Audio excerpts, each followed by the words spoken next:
home of Jessica and Robert to pick up my children. I noticed that there was nothing left to the home.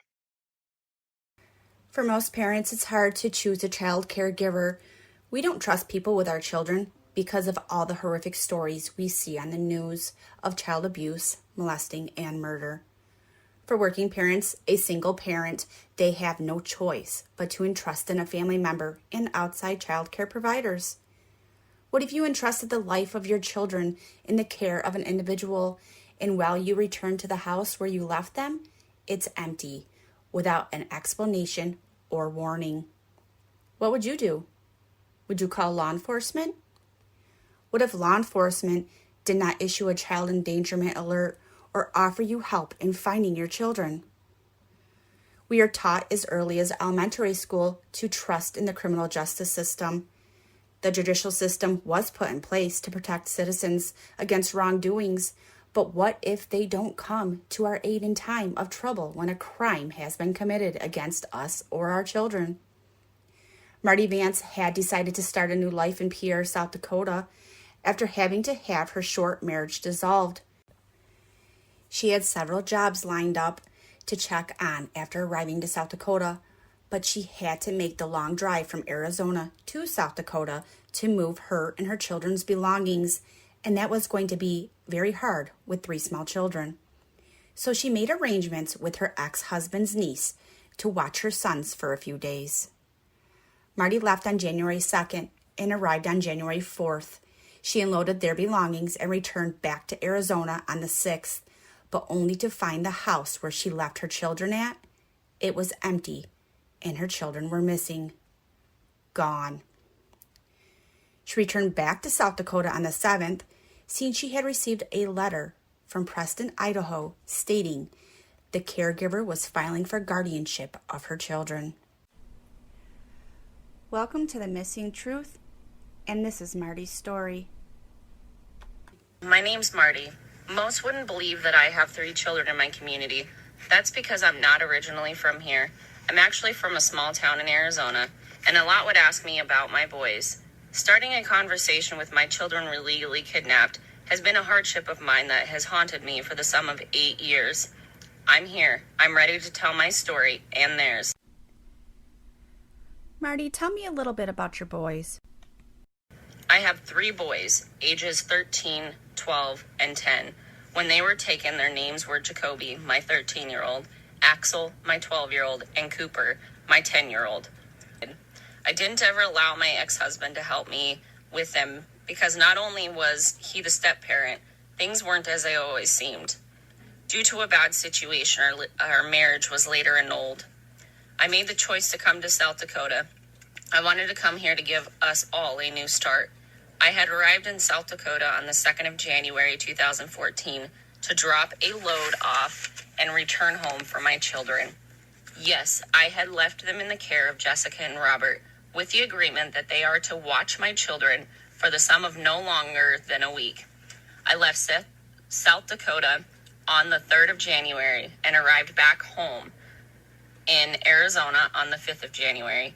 Upon my arrival, I went to the home of Jessica and Robert to pick up my children.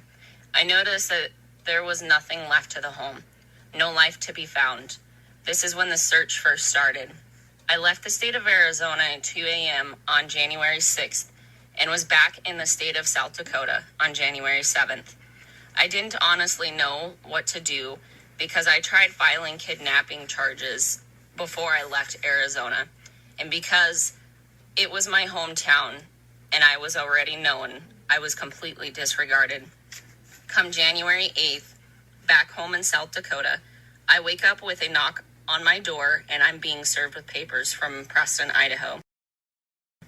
I again try to file a report in Preston, and I was told I should give up on my children. I tried to use the fact that she wasn't even family, nor did she meet them before that. I made these plans with her 3 days before I had left Arizona. I trusted her on the fact she had more than 10 children, and I was completely naive. Later on down the road, I was hearing that she had done the same thing to an old friend of hers, and I'd used that in court also, and it was, again, disregarded. Jessica and Robert were my ex-husband's family. They had not met the children prior. Not only did they have no relationship, no one in the children's family was deemed unfit for a child. CPS hasn't come into my home for this case. No police were ever involved. I don't, to this day, have a criminal record. Marty, can you inform our viewers of what took place in Preston when you tried reaching out for some sort of help? When in Preston, I tried to file kidnapping, and the guardian ad litem told me it was best that I just give up on my children. We found out that there were some family ties and church ties amongst Jessica and Robert with the individuals involved in the case. By about 2 court decisions in, I was being served with a warrant for my arrest in the state of Idaho for child support, when I had literally been paying 75% of my paycheck. Not a day did I give up on my children. I tried to write so many letters that there was something wrong, and I got turned away by so many people.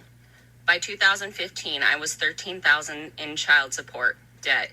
All my rights were terminated and with no standing paperwork, and I still haven't been served with anything to this day.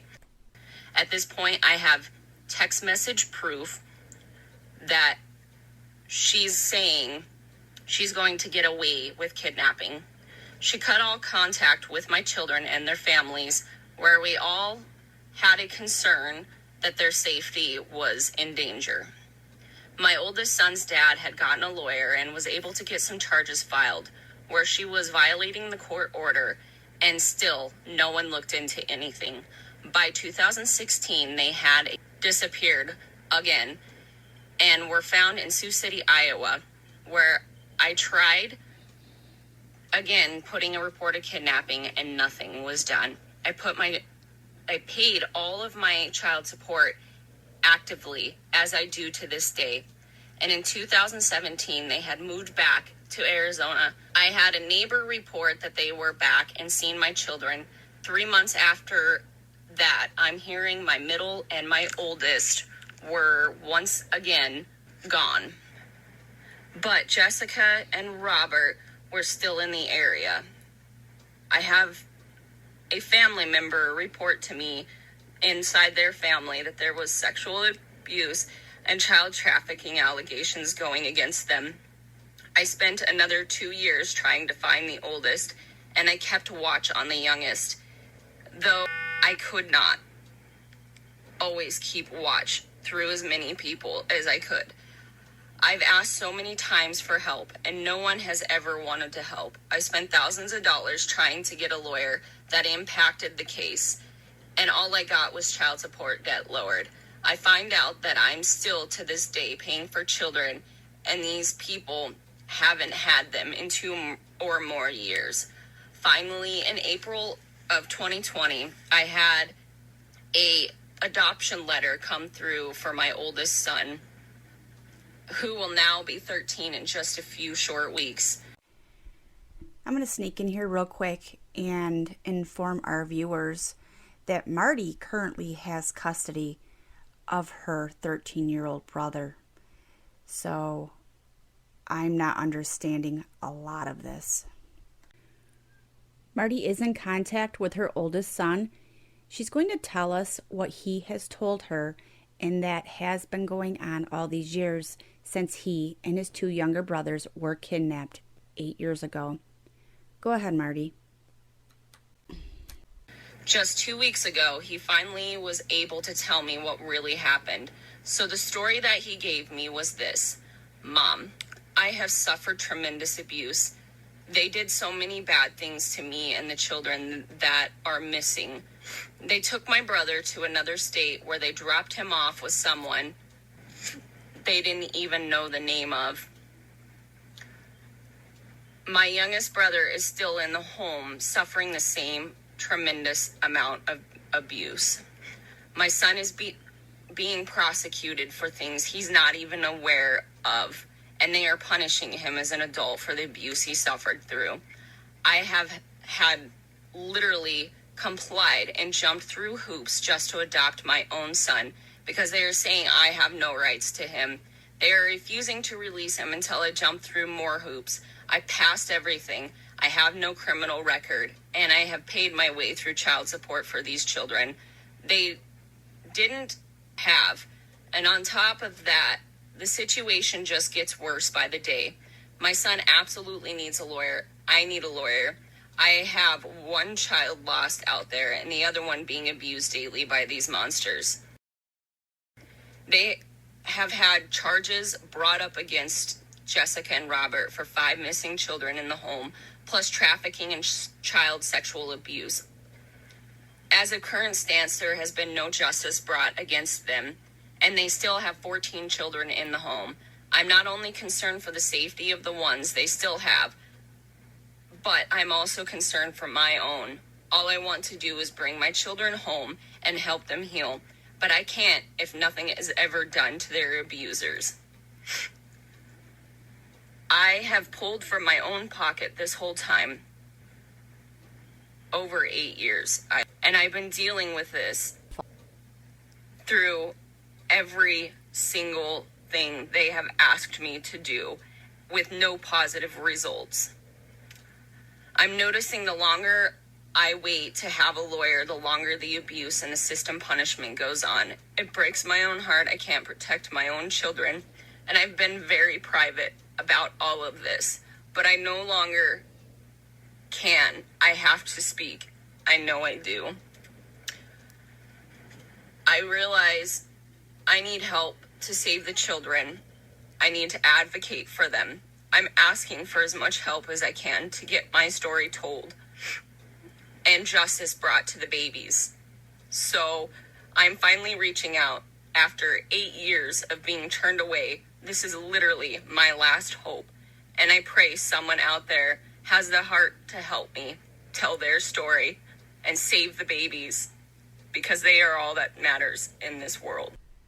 When a mother has never had CPS or the cops in her home and was never deemed unfit, when she's passed federal and state guidelines and has an absolute clean record, you ask yourself, how did this even happen? This is the simple truth many bitter or selfish adults do not consider the ramifications when it comes to the livelihood of a child. Who would take children away from the only parent that showed them love and support?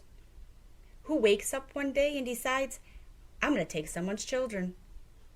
Who would do this to any child?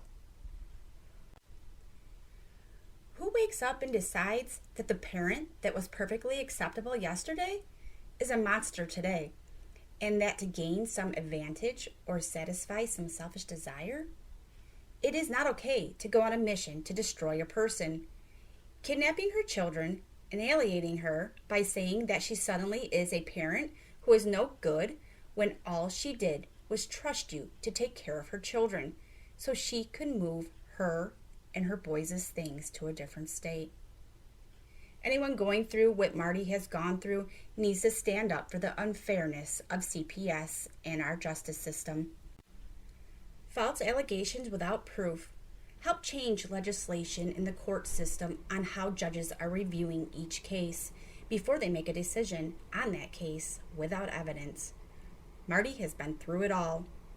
I believe that people know that courts generally favor a 2-person household, and that without some proven heinous act, the courts will probably grant custody to a shared household, since it makes sense that a child should have a stable household in his or her life, if possible.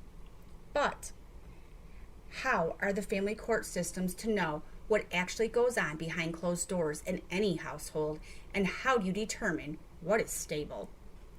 What makes the system believe that a couple is any better than a single mother trying to do her best, that just packed up and moved and asked a couple to watch her children for a few days? A lot of the time in the family court system, you'll find when the allegations are serious, our experience is that when the client can hang in long enough, false allegations are finally proven to be false.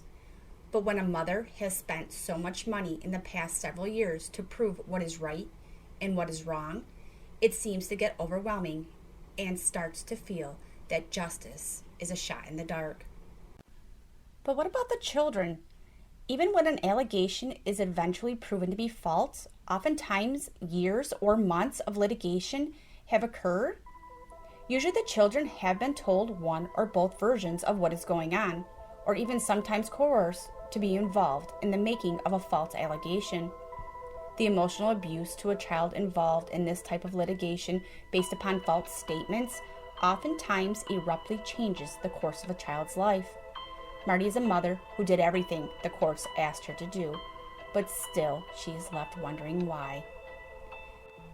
If you or anyone you know can help Marty with litigation and is willing to fight the fight, please contact The Missing Truth by email at themissingtruth1@gmail.com or reach out to us on our Facebook page in a private message.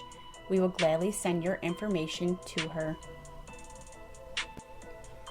The administrators of The Missing Truth are praying for Marty and her boys. We pray someone will reach out and help them. Thank you, Marty, for reaching out to us. We hope we can be some sort of help. Join The Missing Truth here on our YouTube channel next Tuesday night at 8 o'clock Eastern Standard Time. Join us on our Facebook page and private group. And don't forget to follow us on TikTok. Have a good night.